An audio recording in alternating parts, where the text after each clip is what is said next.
সন্তানকে বুকে জড়ায়া চুমু খাইবে, কি পরিমাণ সন্তানকে মোহাব্বত করে।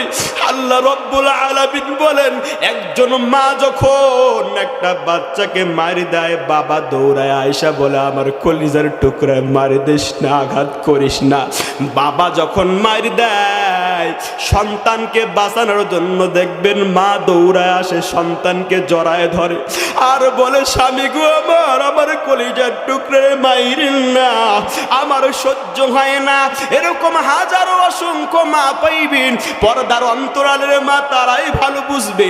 সন্তান সকালবেলা অপরাধ করেছে, মা জননী সন্তানকে 2-4টা থাপ্পড় দিয়া বলে, আমার বাড়িতে তোর জায়গা নাই, বের হয়ে যা, বের হয়ে যা। তুই কেন রোড অ্যাক্সিডেন্টে মরিস না, তুই কেন সড়ক দুর্ঘটনায় মরিস না?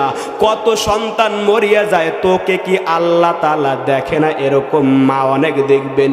কিন্তু ভাইরা আমার, এই জনম দুঃখী মা সন্তানকে গালাগালি করিয়া 2-4টা থাপ্পড় দিয়ে আঘাত করিয়া বাহির করিয়া দিল, কিন্তু সকালবেলা যখন নাকি মা রান্না বান্না শেষ করিয়া গরম ভাতটা প্লেটের মধ্যে নিয়া,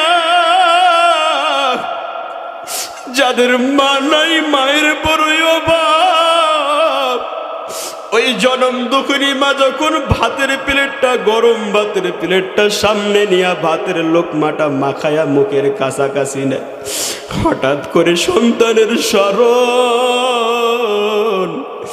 যেই সন্তানকে সকালবেলা আঘাত করিয়া বাড়ি থেকে বের করে দিছে, ওই সন্তানের জন্য আর ভাতের লোকমাটা মুখের ভেতরে যায় না।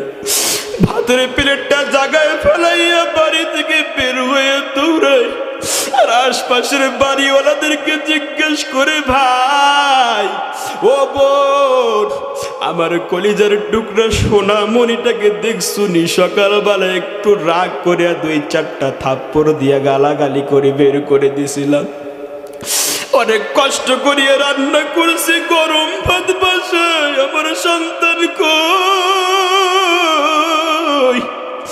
আজকে যাদের মা নাই অন্ধকার কবরে, আজকে যাদের বাবা নাই অন্ধকার কবরে, ওই মায়ের কথা স্মরণ কর। ও আম্মা জানেরা, যার মা নাই, ওই মা না থাকার যে কি পরিমাণ কষ্ট, যার মা নাই, এখান থেকে বাড়িতে ফিরিয়া যাওয়ার পরে যখন দেখবে মা নাই, কলিজাটা কাঁপিয়ে উঠে। অনেকের মা নাই, বাবা নাই, অন্ধকার কবরে